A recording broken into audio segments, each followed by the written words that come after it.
So I've been trying to answer a question for myself at home. Can I replace my Xfinity internet with either T-Mobile's 5G or Verizon's? So not at home right now, in the camper, but we've had Comcast Xfinity internet service for a while, and it's fine. It's reliable, but it's expensive. And for a long time, it was our only option where we lived. So we've been using both the T-Mobile and Verizon at home 5G internets to see if we could replace it. Short answer to that is no. At my house and our particular environment, it was not fast enough to work for what we needed. But I was thinking, we have an RV, we travel. Do these travel? When you sign up for them, they say only to be used at the home address or the service address, and you have to put in a service address that gets service. In full disclosure, I didn't qualify for the Verizon at my home, so I picked an address that was nearby and signed up for it that way. So you might have to game the system a little bit if you want to try it.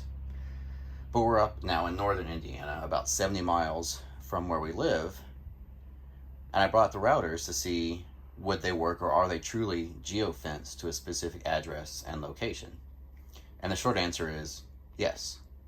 In this specific instance, 70 miles from my home, both the Verizon and the T-Mobile are functioning fine.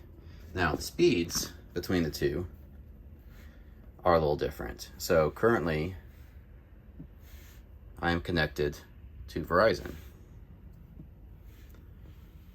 So we'll do a speed test. Now, the Verizon one, while this is running, it took a while before it connected. It had a red light on the front of it, meaning no connection. I just left it plugged in overnight, and then the next day it was connected. I've gotten anywhere from, this is actually the lowest speed test I've done so far, up to about 30 megabits down and 30 megabits up from the Verizon router.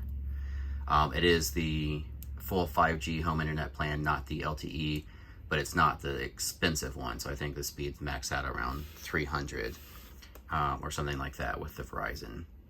Though to find that, you have to read further in. If you look at both of them when you sign up, the $50, $60, and the $80, they both look like they could get full speeds without any throttling. But when you dig further into details, the cheaper one limits you in your speed. So doing two best here. Again, this is the slowest I've seen on it. Most of the time it's been 20 to 30 down and 20 to 30 up. So I did move the location just for the video, just to make it a little bit closer. It was sitting closer to the window, so that could have some effect on it. I didn't spend as much time trying to optimize its positioning because, again, it was red for so long, it had no connection. I didn't want to, once it connected, I didn't want to unplug it and go through another 12 hours of trying to get it to connect. So we will switch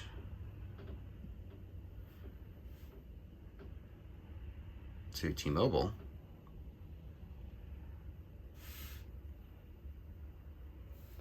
And see it. Again, we're out in rural northern Indiana, place not known for fast internet. My in-laws have a rural cable provider or internet provider here. I think they get about 50 down, and that's a significant increase from just a couple years ago when they only got 3 or so down. So you can see the T-Mobile is functioning significantly better in this environment than the Verizon one. I've seen as high as 600 down, and this is about the fastest I've seen on the upload. It's typically been 20 to 30. So we'll do one more test here. So again, this is just to say that in this specific instance, with these specific routers, I was able to take them 70 miles from my home to a location outside of my service address and get them both up and running without any significant issues. The T-Mobile one, as soon as I plugged it in, it went through its boot up cycle and was working within 3 to 4 minutes. So basically, as soon as it was booted up, I connected to the Wi-Fi and it was great. Again, the Verizon one took overnight before it found a signal, but it's been working since then. So that's the final speed test there. So again, if you are considering one of these for travel and RVing, it might be a good option. I saw somebody do a video recently saying that T-Mobile kind of changed their terms and conditions to make it more friendly to traveling to a different location, but didn't explicitly state that. Verizon's, I believe, still says pretty explicitly that it's only for the service address. So keep that in mind. We are going to be returning these because, again, I was using these for home internet, and in my location, the speeds were significantly slower than what I'm getting here, which is interesting because I live in a town, in a city that has good service everywhere except at my house. We're in a kind of a ditch and a poor service area.